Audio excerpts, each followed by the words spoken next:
नमस्कार दोस्तों, आज हम लोग देखेंगे कि कौन सा ऐसा इंडिकेटर है जो हमें मल्टी बैगर पेनी स्टॉक और पेनी स्टॉक के साथ साथ अगर हम ट्रेडिंग करते हैं निफ्टी में, अगर हम ट्रेडिंग करते हैं बैंक निफ्टी में, अगर हम ट्रेडिंग करते हैं इंट्राडे में किसी स्टॉक के ऊपर, और चाहे वो टाइम फ्रेम कोई भी हो जहां पर हमें एक बहुत बढ़िया साथ देने वाला है, तीनों इंडिकेटर के बारे में मैं बारी बारी बताऊंगा। और विश्वास के साथ कहता हूं कि अगर आप इस वीडियो को आज के दिन पूरा देख लिए तो आपको इस शेयर मार्केट में कोई भी हरा नहीं सकता है। जैसे ही आप चार्ट को देखेंगे दोस्तों, आपको समझ में आ जाएगा कि चार्ट क्या कह रहा है।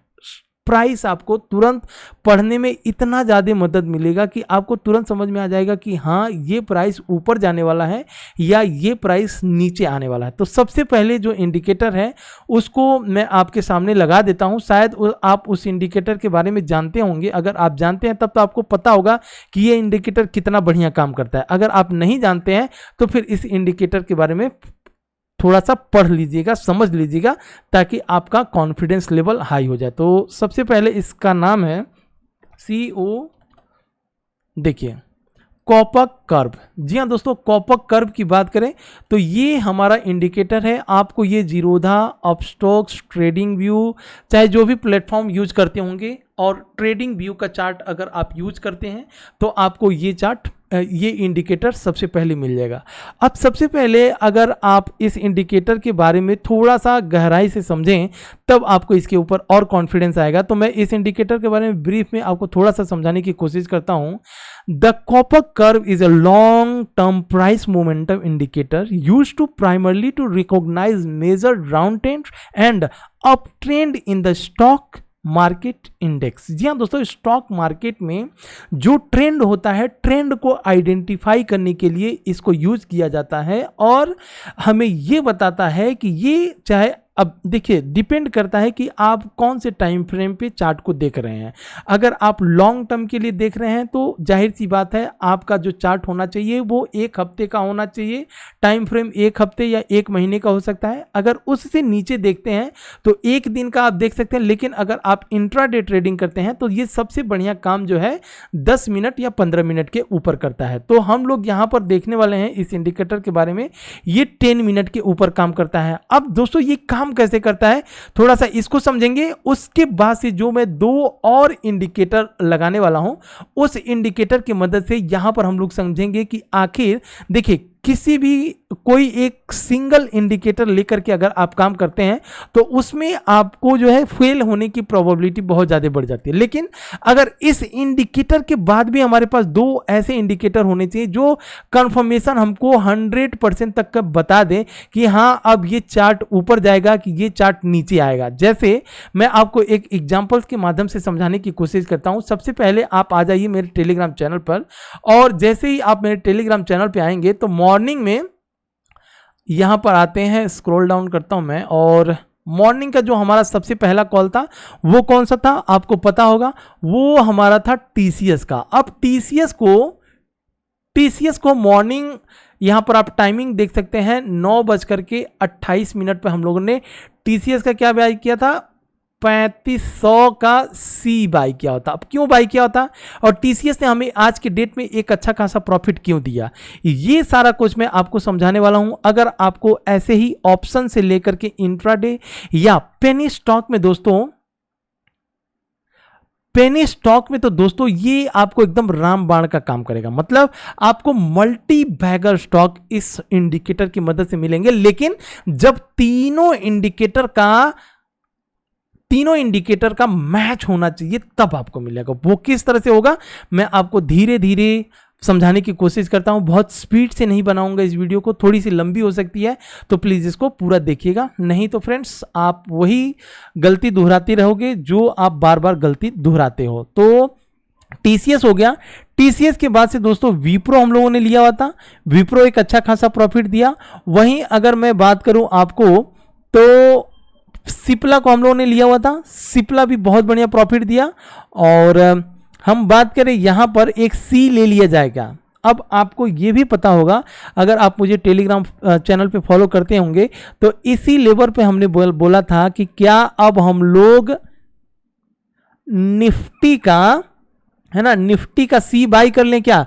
यहां पर मैंने ओट भी डाला और ओट में आप लोगों ने बोला नहीं सर, यहां पर देखिए मतलब मैंने बोला था कि नहीं, और उसके बाद से लोगों ने जब मैंने पोल किया तो यहाँ पर मैं बोला कि सी लिए कि नहीं लिए, तो लोगों ने बोला मतलब 32% लोगों ने बोला कि हाँ सर हमने ले लिया, 45% लोगों ने बोला डर गए सर कुछ नहीं कर पाया, और 23% लोगों ने बोला था खतरनाक लेवल दिया था। दोस्तों अब विश्वास मानिए कि मार्केट गिर रही है, और गिरते टाइम पे अगर आपको कोई बोले यहां पर सी बाई कर ले क्या, तो लोग बोलेंगे पागल हो गया है, मरवाएगा क्या? तो वही हुआ, और यहां पर हम लोगों ने सी बाई किया। जब सब लोग पी पी चिल्ला रहे थे उस टाइम पे हम लोगों ने निफ्टी का सी लिया और एक अच्छा खासा प्रॉफिट भी लिया।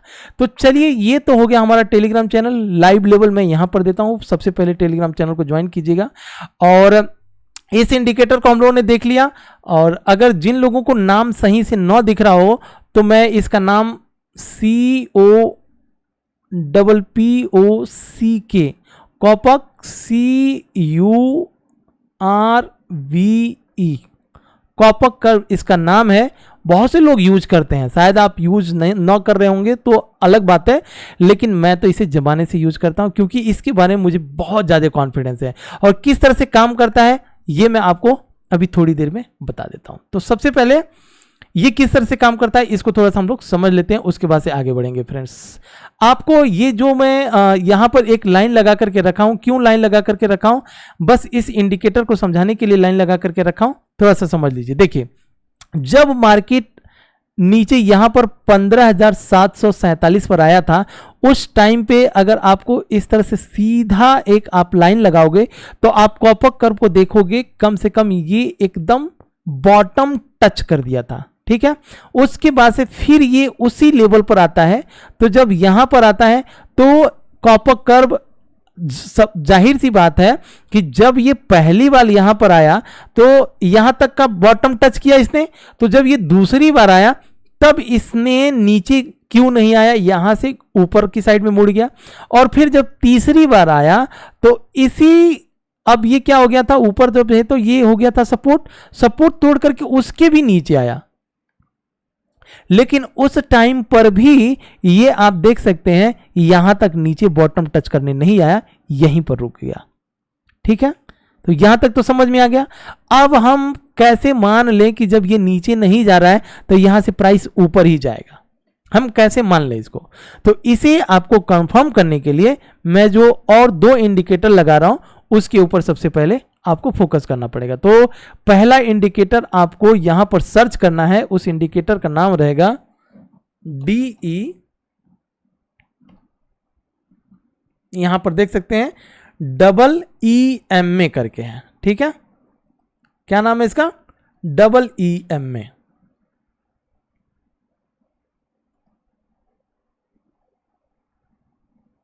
है ना।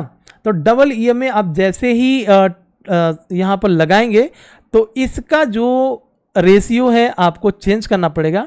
डिफॉल्ट ये 9 पर आएगा, लेकिन मैं इसे कितने पर लगाऊंगा?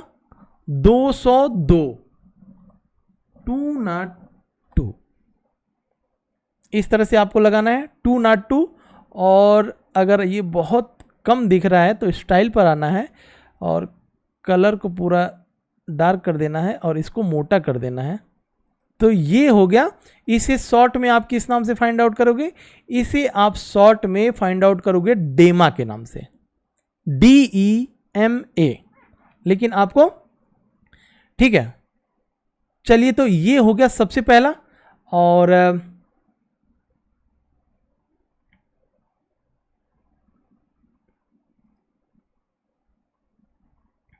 ठीक है, तो यहां पर मैं लिख देता हूं ताकि आपको फाइंड आउट करने में मुश्किल ना हो। DEMA, डेमा। जैसे ही आप इसे लिखोगे आपको ये इंडिकेटर आ जाएगा।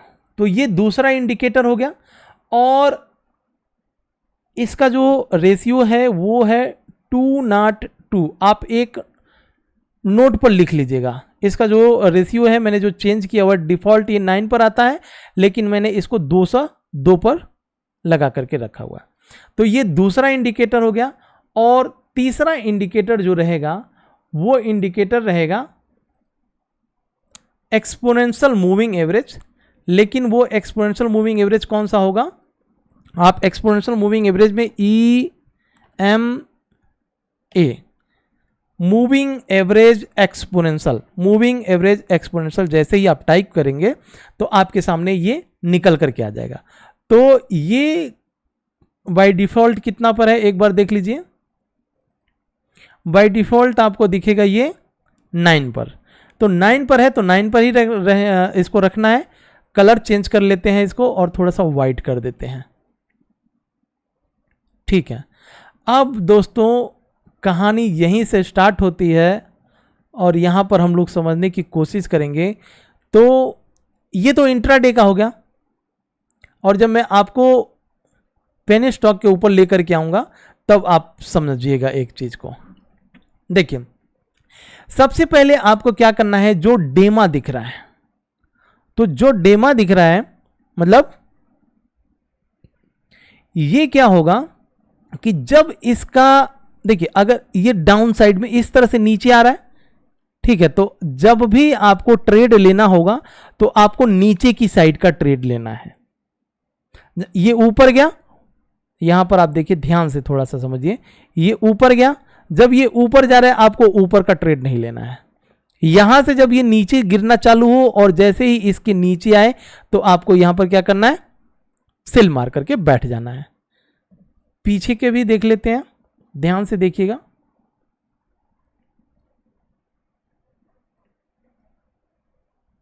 देखिए, जब भी इसके पास है ये थोड़ा सा ट्रैप किया, ऊपर गया, इसके साथ ही चल रहा है, इसके साथ ही चल रहा है, और कर्व आप देख रहे हैं, ठीक है, कॉपर कर्व बिल्कुल साइडवेज है। तो साइडवेज में क्या करना है, साइडवेज में आपको कुछ भी नहीं करना है, आपको ट्रेड वहीं पर लेना है जहां पर ये ऊपर से जा करके, और देखिए ये नीचे है इसका मुंह, ध्यान देना है, इसका फेस किस साइड है, नीचे की साइड में जा रहा है, मतलब ट्रेंड नीचे की साइड में है। तो जब ये नीचे से ऊपर जाए यहां पर, तो यहीं पर शॉर्ट मार के, जब जैसे ही नीचे आए शॉर्ट मार करके बैठ जाना है। आप पीछे के चार्ट के ऊपर जैसे जैसे सर्च करोगे आपको ये मिलता चला जाएगा। और तीसरा इंपॉर्टेंट फैक्ट इसका यह है कि जैसे कि हम लोगों ने यहां पर देख लिया था कि जब कॉपर कर्व प्राइस तो नीचे आ रहा था यहां पर, लेकिन कॉपर कर्व क्या हो रहा था, वो नीचे नहीं आ रहा था। तीसरा, यहां पर डेमा को 9 EMA ने ब्रेक किया, और जैसे ही आपको ये ब्रेक, जहां पर भी ब्रेक करें वहां पर आपको ऊपर की साइड में ब्रेक करेगा, ऊपर की साइड में, नीचे की साइड में ब्रेक करेगा, नीचे की साइड में ट्रेड लेना, नीचे की साइड में ब्रेक किया, नीचे की साइड में ट्रेड लेना है। क्लियर, कोई डाउट नहीं है ना दोस्तों? अगर कुछ भी डाउट हो आप कमेंट बॉक्स में लिखिएगा। जहां पर भी क्रॉस मारा इसने वहीं से आपको, आप देख सकते हैं यहां पर क्रॉस मारा, नीचे धड़ाम से गिरी, यहां से ऊपर की साइड मारा, लेकिन साइड बेस हुआ। और साइड बेस में आपको करना क्या होगा, साइड बेस में मान लीजिए आपको तो ये दिख रहा है कि इसका फेस नीचे की साइड में है और प्राइस जा रहा है यहां से ऊपर, तो उस साइड में क्या हमें ट्रेड लेना चाहिए कि नहीं लेना चाहिए, है? तो उस साइड में आपको यहां पर थोड़ा सा कॉशियस होने की जरूरत है, क्योंकि इसका फेस इस तरह से नीचे की साइड में आ रहा है। अगर वही फेस ऊपर की साइड में रहता और प्राइस नीचे गिर रहा है तो हमें क्या करना होता है, जैसे नीचे आए तो नीचे से बाई करेंगे, फिर ये ऊपर जाएगा अपने डेमा को टच करने के लिए। तो ये चीजें क्लियर हो गई।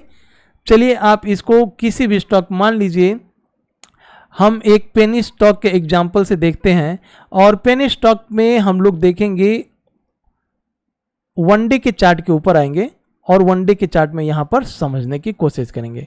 दोस्तों अगर आप टेलीग्राम चैनल पे हैं तो आपको पता होगा कि इन्वेंचर को मैंने इसका फंडामेंटल से लेकर के टेक्निकल तो नहीं बताया था, उस टाइम पे फंडामेंटल बताया था, और मुझे यहीं पर ये मिला था। क्यों? क्योंकि इसकी मदद से ही मुझे ये पेनी स्टॉक मिला था। देखिए ये डेमा का है, एकदम जब तक था तब तक साइडवेज था इस तरह से, और यहां पर 9 का EMA 9 यहां पे क्रॉस किया, क्रॉस करने के बाद से आपको इतना बड़ा प्रॉफिट मिला। ठीक है, चलिए थोड़ा सा एक और देख लेते हैं। डिटेल में मैं बताऊंगा, लेकिन अभी अभी ये वीडियो बड़ी बन जाएगी तो आप बोलोगे बहुत बड़ी बना दी है सर। लेकिन धीरे धीरे जैसे जैसे आपको कॉन्फिडेंस होता जाएगा और जब मैं बताते जाऊंगा तब आपको चीज़ें समझ में आएंगी। फिलहाल अभी छोटा सा वीडियो बनाता हूं, फिर भी अभी 15 मिनट का हो चुका है। गोयनका, तो गोयनका में अगर आप देखेंगे तो देखिए सीधा आपको मल्टीबैगर पेन स्टॉक यहाँ पर मिला था कि नहीं मिला था। देखिए ये था एक रेजिस्टेंस, यहाँ पर 9 EMA ने इसको क्रॉस मारा और क्रॉस मारने के बाद से जो स्टॉक 1.5 रुपये का, 1 रुपया 50 पैसे का हुआ करता था, वो सीधा आपको ले करके गया था ऑलमोस्ट 5 रुपये के पास। तो इस तरह से पेन स्टॉक मल्टीबैगर स्टॉक मिला कि नहीं मिला आपको थोड़ा सा कमेंट बॉक्स में ज़रूर लिखिएगा। और यहाँ पर अब फिर एक सपोर्ट ले चुका है। देखिए थोड़ा सा समझने की कोशिश करिए कि जैसा कि मैं आपको बताया कि डेमा का फेस, अगर ये ऊपर, अगर आप एक बच्चे से भी पूछेंगे कि भाई ये बता कि किधर ऊपर जा रहा है या इस तरह से नीचे आ रहा है, तो बच्चा भी सीधे उंगली बता देगा कि ये ऊपर जा रहा है या ये नीचे आ रहा है। तो आप यहाँ पर देखोगे कि ये डेमा नीचे है और कहीं ना कहीं इसके पास सपोर्ट ले लिया, फेस ऊपर की साइड में है। अभी भी गोयनका डायमंड पॉजिटिव ट्रेंड में है और पॉजिटिव ट्रेंड मैं कई दिनों से आपको बताते चला आ रहा हूँ। जो लोग बाई किए होंगे BSC में इसको बाई कीजिए, मिल जाएगा। NSC में ट्राई करेंगे आपको नहीं मिलेगा, ठीक है। BSC में मिल जाएगा, कहीं भी इसका सर्किट ओपन होते रहता है BSC में। तो ऐसे बहुत से स्टॉक हैं, जब आप लगाएंगे तो आपको चीज़ें समझ में आ जाएंगी और भी क्या क्या चीज़ें हैं और भी किस तरह से इंडिकेटर लगाएं हम लोग प्रॉफिट बनाएं। अब आपको एक लास्ट बता देता हूं, विप्रो में आज के डेट में अगर आप टेलीग्राम चैनल पे हैं तो टेलीग्राम पर हम लोगों ने विप्रो को बाई किया हुआ था। तो ये इंट्राडे में हम लोगों ने बाई किया था। तो इंट्राडे में 10 मिनट के चार्ट के ऊपर आ जाएंगे और 10 मिनट के चार्ट के ऊपर जब आएंगे तो आपको यहाँ पर सीधा मालूम पड़ जाएगा कि विप्रो इंट्राडे के लिहाज से बुलिश ट्रेंड में था। क्यों था,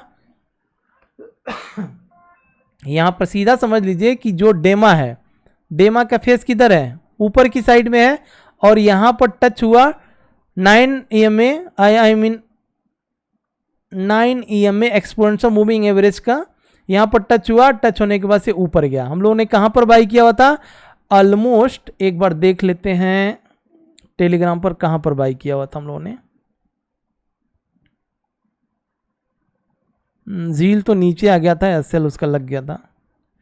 चलिए अगर 5 स्टॉक लेते हैं तो 5 में अगर 1-2 का स्टॉप लॉस भी जाता है और 3 हम प्रॉफिट में होते हैं तो हमारे लिए बहुत बड़ी बात है इंट्राडे में। और जिस तरह से ये काम करता है दोस्तों, TCS के बाद से विप्रो हमने डाला हुआ था। विप्रो अपर सर्किट वाला Dow Jones future, Wipro focus on Cipla को इसी तरह से पकड़ा हुआ था। विप्रो यहाँ पर है ना यार, हाँ फोकस ऑन विप्रो। तो 575 पर हम लोगों ने विप्रो को पकड़ा हुआ था। 575 ऑलमोस्ट ये था, ठीक है। और यहाँ पर हम लोगों ने बाई किया, बाई करने के बाद से क्लोजिंग कहाँ पर दिया हुआ, 587, 75, 85, 17 पॉइंट विप्रो में मिला इंट्राडे में। मजाक नहीं है दोस्तों, मात्र इस इंडिकेटर की मदद से। और भी बहुत सारे इंडिकेटर हैं, काम किस तरह से होता है ये सारा कुछ मैं आपको बताऊंगा। प्लीज़ एक बार चैनल को लाइक कीजिएगा, सब्सक्राइब कीजिएगा फ्रेंड्स। और आपको पेनी स्टॉक अगर आप ढूंढ रहे हैं तो आपको इन्वेंचर और गोयनका में मैंने बता दिया था, और लुहारिका भी है। तो ये तीनों स्टॉक आपको बहुत बढ़िया रडार पे हैं, इन तीनों स्टॉक को देखिएगा। तो जय हिंद दोस्तों, मिलते हैं नेक्स्ट वीडियो में। वीडियो कैसा लगा प्लीज़ एक बार लाइक शेयर सब्सक्राइब जरूर कीजिएगा, कमेंट बॉक्स में जरूर लिखिएगा। Thank you friends.